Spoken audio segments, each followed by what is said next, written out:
Et ça se passe en Belgique, où le prince Laurent, le frère du roi Philippe, a été débouté par la justice de sa demande pour bénéficier de la sécurité sociale belge. Le prince estimait qu'il avait le droit à une protection sociale comme tous les autres citoyens, mais la justice en a décidé autrement.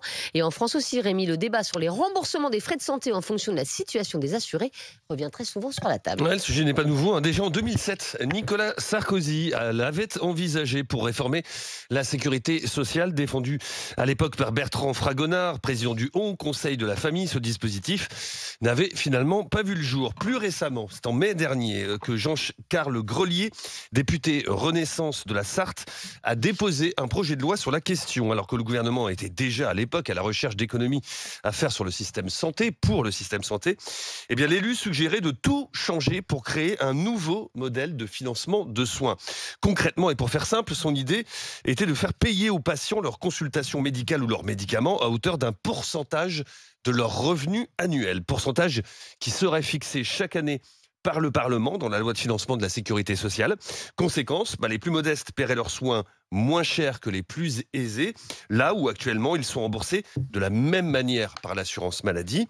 Un système plus juste, selon le député, alors qu'aujourd'hui, les 10% des Français les plus précaires ont un reste à charge, après Sécu et Mutuelle, 4 fois supérieur aux 10% les plus aisés.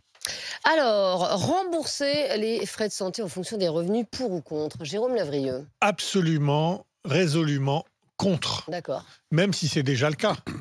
Bien Je vous sûr. rappelle qu'un Français qui a des revenus extrêmement modestes, voire qui n'en a pas, a la CMU. D'accord ? Oui. Donc il est par essence mieux remboursé que quelqu'un d'autre qui a des revenus plus importants, qui est obligé de prendre une mutuelle pour être remboursé dans plein de domaines à 100%. D'autres catégories de personnes qui habitent notre pays qui n'ont pas ce genre de problème, c'est les gens qui sont en situation irrégulière, qui ont l'aide médicale d'État, pour lesquels ils sont pris en charge à 100%, et il n'y a pas de question de revenus, il n'y a même pas de question de statut. Mais si on va plus loin, vous allez avoir un problème de consentement à l'impôt.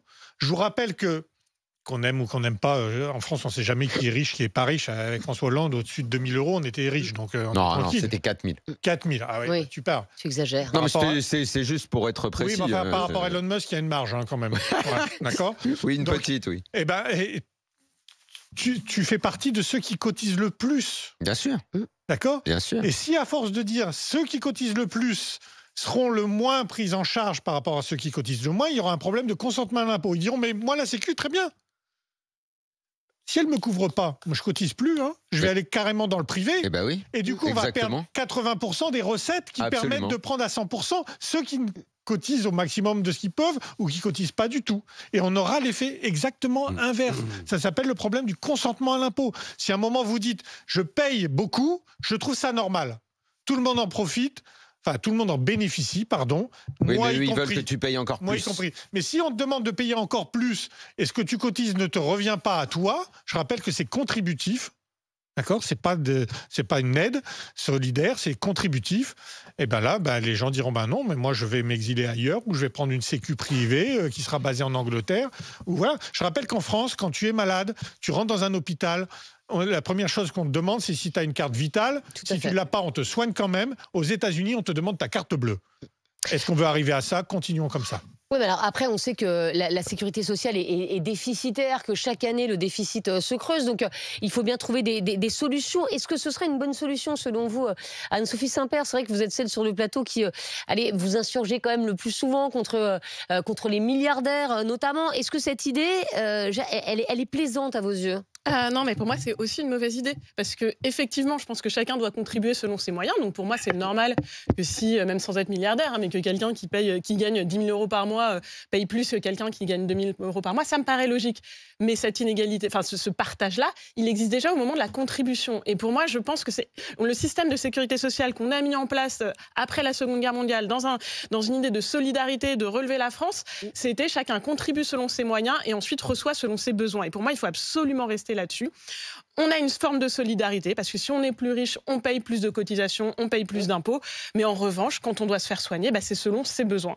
Et il ne faut vraiment pas toucher à ce système-là. C'est hyper important pour maintenir cette solidarité. Et cette solidarité, elle est c'est extrêmement important que les plus riches restent dedans, qu'on comprenne que c'est dans l'intérêt de tous. On n'a pas intérêt à avoir une population malade, on n'a pas intérêt à avoir des renoncements aux soins. Les riches ne renoncent jamais à leurs soins.